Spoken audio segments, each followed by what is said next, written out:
આદિવાસી બાહુલ્ય ધરાવતા એવા છોટાઉદેપુર જિલ્લાના દુર્ગમ વિસ્તારમાં વસતા લોકો પોતાની કલા સંસ્કૃતિ રીત રિવાજ અને નાચગાનની પરંપરાને જાળવી રાખવા એટલા જ સજાગ રહ્યા છે। ત્યારે કવાંટ તાલુકાના ગુંગલિયા ગામના લોકો દિવાસાના તહેવાર દરમિયાન રમવામાં આવતા ગરબા પ્રખ્યાત બન્યા છે।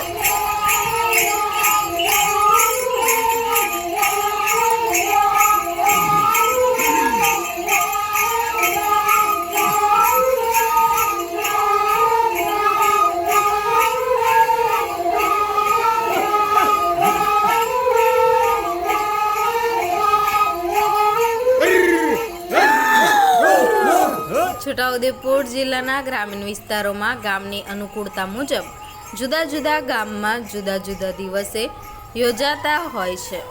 ત્યારે પ્રકૃતિ પૂજા સાથે જોડાયેલા દિવાસાના તહેવારનું પણ સવિશેષ મહત્વ હોય છે।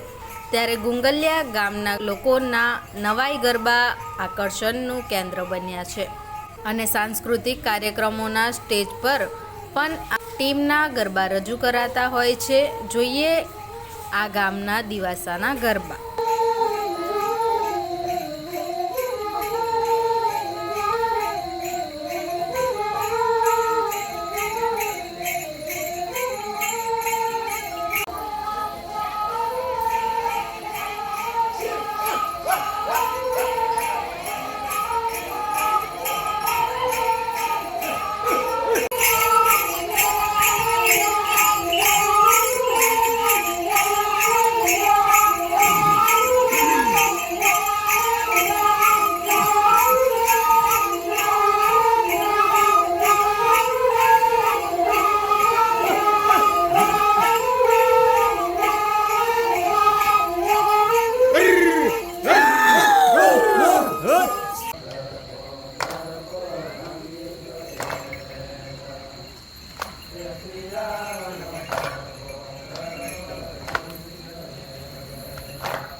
सांस्कृतिक इतिहास होय छे ए समाजનું સવિશેષ મહત્વ હોય છે।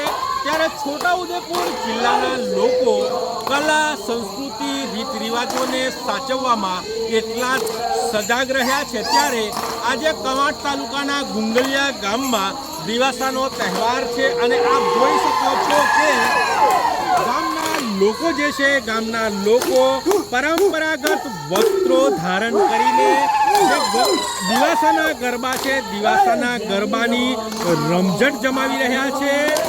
પ્રકૃતિના ગીતો ગાઈને પ્રકૃતિના ગીત છોડે તેઓ દિવાસાના તહેવારની જે ઉજવણી છે દિવાસાના તહેવારની ઉજવણી કરી રહ્યા છે।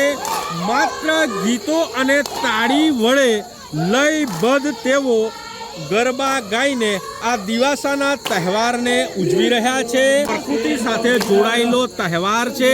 પ્રકૃતિ પૂજા સાથે જોડાયેલા દિવાસાના તહેવારમાં જે આ વિસ્તાર છે, આ વિસ્તારનું સવિશેષ મહત્વ રહ્યું છે।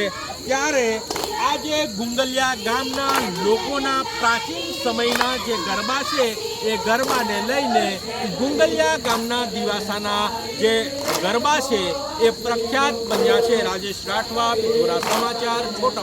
दर्शक मित्रों, अभी तक आपने पिठोरा समाचार यूट्यूब चैनल सब्सक्राइब नहीं की है तो कृपया सब्सक्राइब करें ताकि देश व दुनिया की हर खबर आपको मिलती रहे। धन्यवाद।